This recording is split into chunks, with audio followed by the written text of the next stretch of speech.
Well, many people might think this whole drama between, of course, the former royal known as Prince Andrew, the Duke of York, Sarah Ferguson, the former Duchess of York, and more importantly, His Royal Highness Prince William, the Prince of Wales, is well and truly over. Oh no, there's still more to reveal, as ever. Let me explain. Morning, good to see you, chums. Thank you so much for your time, as ever, and lovely to have your company over here in the United Kingdom. Yes, the weather certainly, I've had to get the thicker ones out. You noticed, yes, it's just suddenly become so cold. If you are in the United Kingdom, share tips with the rest of us. How are you keeping warm? I saw something the other day. Tell me if this is a good thing or a bad thing.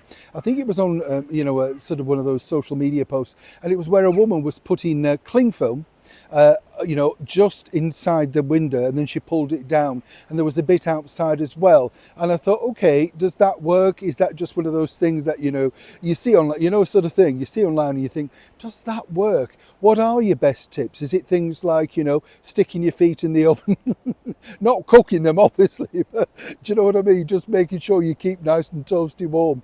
That's the important thing, isn't it? Do look after yourselves though, chums, wherever you are, whatever you're doing. And as ever, thank you for taking the time out for joining me. Now, interest in this, because as ever, there's always more and more developing.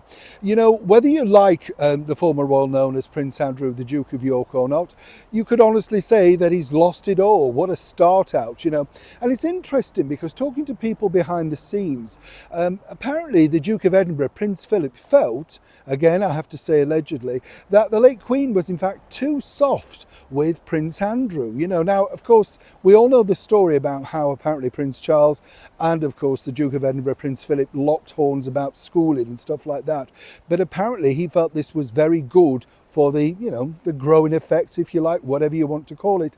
And he felt that the Queen apparently just sort of gave in too much, for want of a better word, with Prince Andrew. Not so much Prince Edward, apparently, but definitely Prince Andrew. And now, of course, there is the lesson to tell, isn't it? When you think about it, we hear all of these stories. As you know, I've met Prince Andrew on a couple of occasions. A bit marmitey, difficult to say what sort of character he is. I think really boredom would be the answer, because of course the hair and spare thing doesn't necessarily work out. The problem now that you've got for William though is simply this.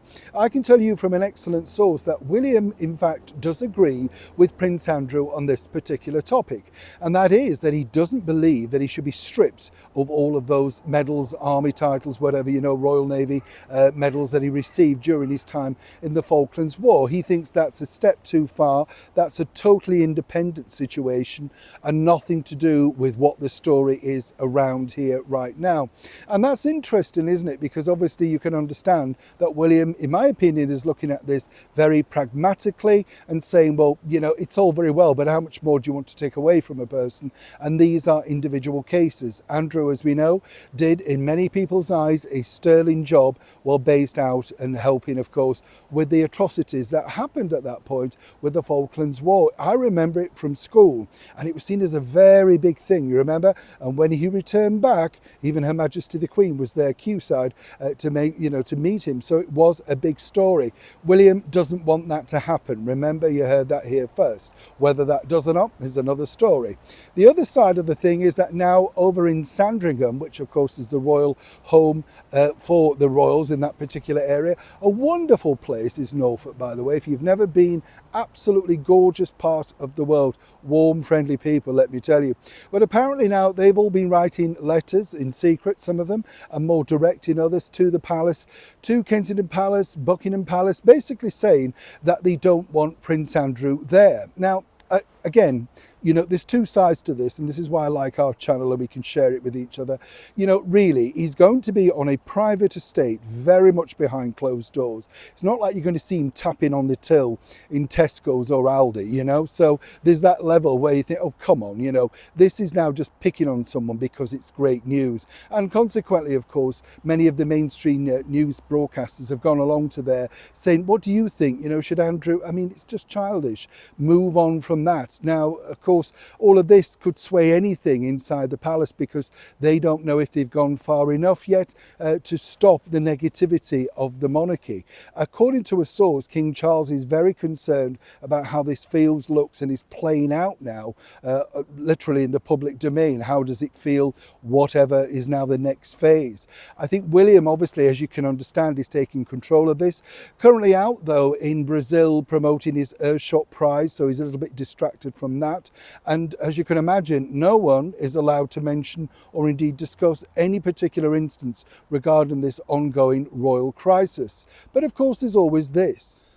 While Prince Andrew is still battling his own where does he go from here, I can tell you that, of course, the President of the United States, President Donald Trump, has privately written to both William, Catherine and His Majesty the King and Queen Camilla, offering support, anything that he could do, etc., because he feels it's terrible what's happened with the monarchy.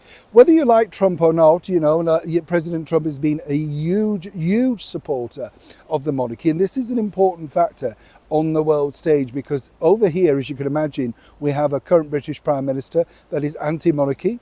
We've got a culture minister that seemingly is anti-monarchy. And then, of course, we've got the Mayor of London not dealing with the crises that are happening on a daily basis of stabbings on trains, or indeed the massive decline in London. Doesn't care about that. He's now on a jolly to Brazil. Also, personally, if I was William, I might have made sure they could be banned, but they're going there as a government official, government capacity, you understand. Now, finally, as you know, you will know this, that Prince Andrew has now been fully removed from the royal website, and many people again were quite excited about this and saying, well, that's a good thing. William is pushing very hard, I can tell you, first and foremost, behind the scenes alongside and wanting this to happen via His Majesty the King for the removal of the said same thing of the Duke and Duchess of Sussex. 100%, that's what he wants, that's what he thinks the best thing. And as I told you, the pivotal point actually for Prince William is this. You are giving a platform to two people that are doing nothing for the monarchy. They're not helping, they're not, in fact, they're being incredibly negative. And as I told you from an excellent source, the turning point for William, and this was a big point in fact, the turning point really for him was when he saw that whatever you want to call it, baby mama dance from Meghan Markle in the hospital room with his younger brother, Prince Harry. He felt that that was a step too far and that was going to be used and very detrimental against the royal website. Plus, secretly, he just thinks, well, what are they on there for? Who would go now to the royal family website to look up anything about Meghan Markle? She has a huge presence herself on Instagram, on social media. Prince Harry's doing his own thing. Why do they need to be aligned to something that apparently, according to that source, and William agrees with this, that she didn't enjoy her time at all inside the monarchy? And more importantly, would anybody look towards them for that? Secretly, though, the real story is that William doesn't want any association with La Markle in any shape or form, and seemingly also with his younger brother. So behind the scenes, while things are proving a little bit difficult perhaps for Uncle Andrew, also William has not taken his eye off the ball with the fact that the British public have had enough of Harry and Meghan moaning, bringing the royal family into disrepute, and this is Prince William doing his very best to clean it up. My surmise would be, chums, that William will get his own way regarding this, because as His Majesty the King sort of sees the direction of travel of where these things are going, why wouldn't William win this one out? And that will be a bit of a seismic moment for, of course, take two.